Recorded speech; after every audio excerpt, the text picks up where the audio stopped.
Good afternoon, ladies and gentlemen. I'd like to quickly introduce myself.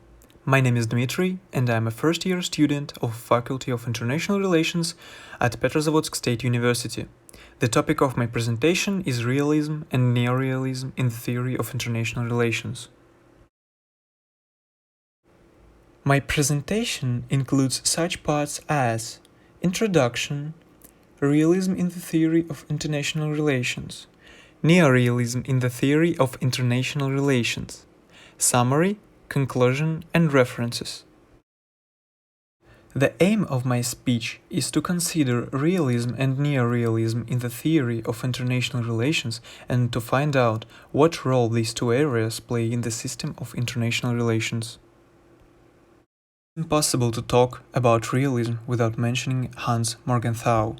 This is a famous political scientist, the founder of the School of Political Realism and a leading US theoretician on foreign political issues.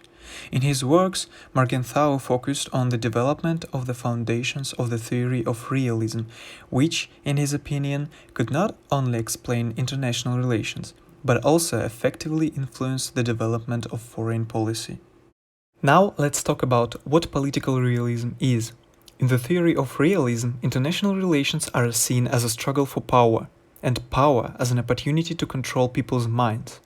The main actors in the international arena are states. In realism, the means to achieve interests are power and a balance of forces, strategy and diplomacy. International relations are anarchist in nature. Each is guided only by its own interests.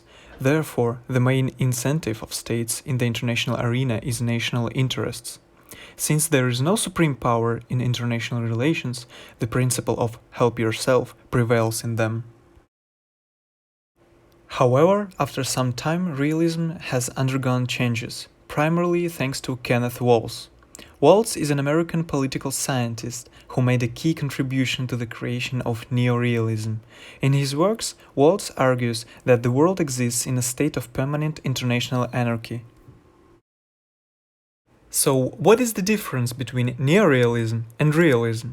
According to the concept of neorealism, international relations are not only an anarchist system, but also a certain hierarchy of power established by the most powerful hegemonic state.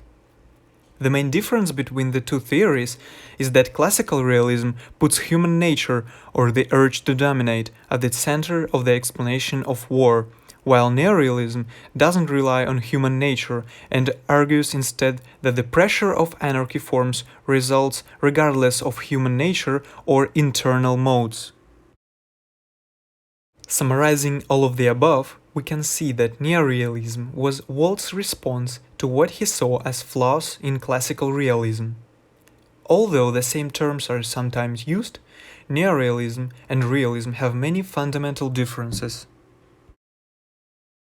Concluding my speech, I'd like to state that both realism and neorealism made a great contribution to the development of international relations at different stages of their existence, because they brought a new, fresh look at the relations between actors in the political arena.